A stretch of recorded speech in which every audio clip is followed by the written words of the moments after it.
అందరికీ నమస్కారం. నేను శానిటేషన్ వర్కర్ హిందూపురంలో హాస్పిటల్లో పనిచేస్తున్నాను. ఇలా చింటూ అనే వ్యక్తి నన్ను చాలా ఇబ్బంది పెడుతున్నారు. పోలీసులకి ఇంటి దగ్గరకు పంపించి అమర్ అనేవాడు, చింటూ అనే వ్యక్తి ఇద్దరు నాకు ఇక్కడ పని లేకుండా చేసినారు, ఇక్కడ ఇల్లు లేకుండా చేస్తున్నారు. అదేమని అడిగితే మళ్ళీ కంప్లైంట్ పోలీస్ స్టేషన్కి వెళ్తే సిఐ గారు కూడా కంప్లైంట్ తీసుకోలేదు. అందువల్ల నాకు చాలా ఇదిగా ఉంది. నాకు న్యాయం చేయండి సార్, కొంచెం అర్థం చేసుకోండి. బాలకృష్ణ గారు నేను చెప్తున్నాను. నా బాధ ఎవరు చెప్పుకోవాలి, మాకు ఎవరు లేరు అండగా. నాకు చాలా హింసిస్తున్నారు సార్. నాకు ప్రాణహాని కూడా ఉంది. అందుకే సిఏ గారికి చెప్తే సిఏ గారు తీసుకోలేదు.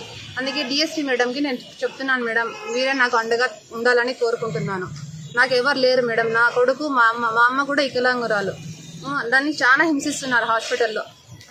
పని ఇవ్వకపోతే వాళ్ళ దగ్గర పడుకోవాలంటున్నారు మేడం. ఇది ఎక్కడ న్యాయమో అడిగితే ఎవరు పట్టించుకోవట్లేదు. మా హలీలాల్ మసీద్లోకి వచ్చి నేను మాట్లాడితే వైఎస్ఆర్ తరఫున వస్తున్నారని చెప్తున్నారు.